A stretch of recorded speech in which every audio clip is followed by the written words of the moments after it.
Araba toboko lafinaritra toboko vavy faltafaraka aminao indray izay ary dia manasanao mpanajana ihany koa anaraka ny fampalalam-baovao anatin'ny minitra maromaro izay rahantsika eto maromaro ny vaovao entina amintsika nazahoana akony ihany koa tamin'ity androndroany ity ny makasika ny rotsakorana matevina ho an'ny tetondrainy vohitra sy ny manodidina ny akon'izay entina amintsika amin'ity takariva ity nisan'ny nazahoana akom-baovao ihany koa ny fiaonan'ny tompona ndraiky mpanjakana samihafa amin'ireo maso ivohy izay miara-miasa Madagasikara ao anatin'ny fanatsarana ny sehatry ny fiara-miasa zany maromarina kokoa ny lafiny sosialy dia tsy adino ny mitondra azy amintsika amin'ity takariva ity namoizanahin'olona sady nirotsakorana matevina tamin'ny andron'ny omaly nitrangana loza mampalahelo tokoa mantsy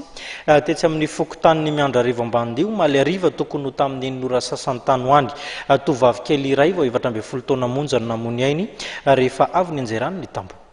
Tovovavy kely vao 17 taona monja mpianatra amin'ny kilasy fahasivy no namony ainy tao amin'ny tokantrano iray izay nianjerany tamboho tetsy amin'ny fokontany miandry arivo ambanidia omaly ariva tokony tamin'ny nora sasany nandritra ny filatsahan'ny orana iny. Taitra ny manodidina rana rehefa feon'ny poaka mitovy amin'ny varatra saingy tsy varatra fa ilay tamboho izay nianjera tamin'ilay trano tsy nahatanty ny hamaroan'ny rano izay niandro natao aminy ka nianjera.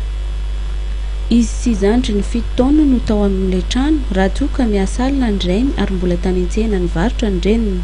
Araka ny fitantaran'ireo mpiray vodi-rindrina dia tafiakatra avo dia avo ny rano ka nentin'ny rano avokoa na ny entana na ny olona saingy Marsela kosa no tsy tafavoaka fa voatitotry ny trano izay nianjerany tamboho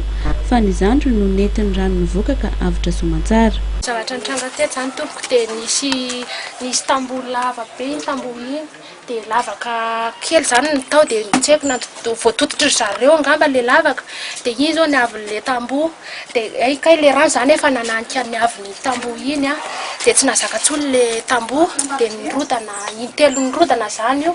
dia nirodana aloha ny avary dia tonga dia rabe nisesika nanjapy an'io trano rehetrarehetra io tonga dia nanosika anakany dia nirodana fanitelony dia nenahy zany tranoko tato dia zay vao nahitan'le rano dia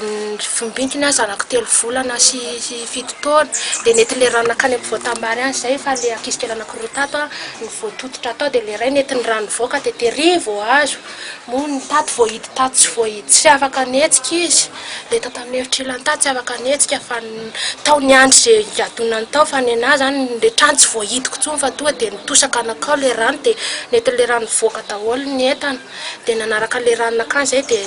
zay zany zavatra atao le kialakely anankiray 17 taona voatsindreo izy roa vavy kely fa le ray nentin-drano voaka dia mba avitra ihany. Ny fanampenana ny lalan-drano tao amin'ny toerana iray izay ao ambadika sy ambony trano ny reto ny aram-boina ireto no nahatonga izao raha ny nambaran'ny fianakavian'ny aram-boina.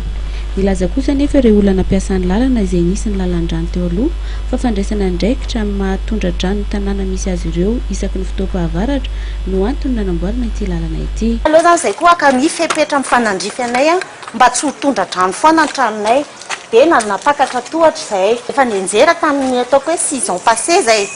dia namafisiny zareo le tompon'ity trano ity voaloha satria manko efa niova tompony zao le trano dia namafisiny zareo zany le tamboho io dia ny tany amin'iny partie ihany namafisiny fa nitarihan'le tamboho nianjera zany tsy namafisiny. Araka nambaran'ny rain'ny zaza dia tsy mbola salama loatra ny renin'izy ireo ka orin'ny fandevenana vao mandinika ny tokony atao ireto fianakaviany reto. Venana aloha zany zay dia vita le fandevenana zany dia vao saika nieritreeritra hoe inona no procédure ho raisina satria ty mbola manana be zany le anna le satria le trano nitototra daholo zany ny anna tsisy raisina tsony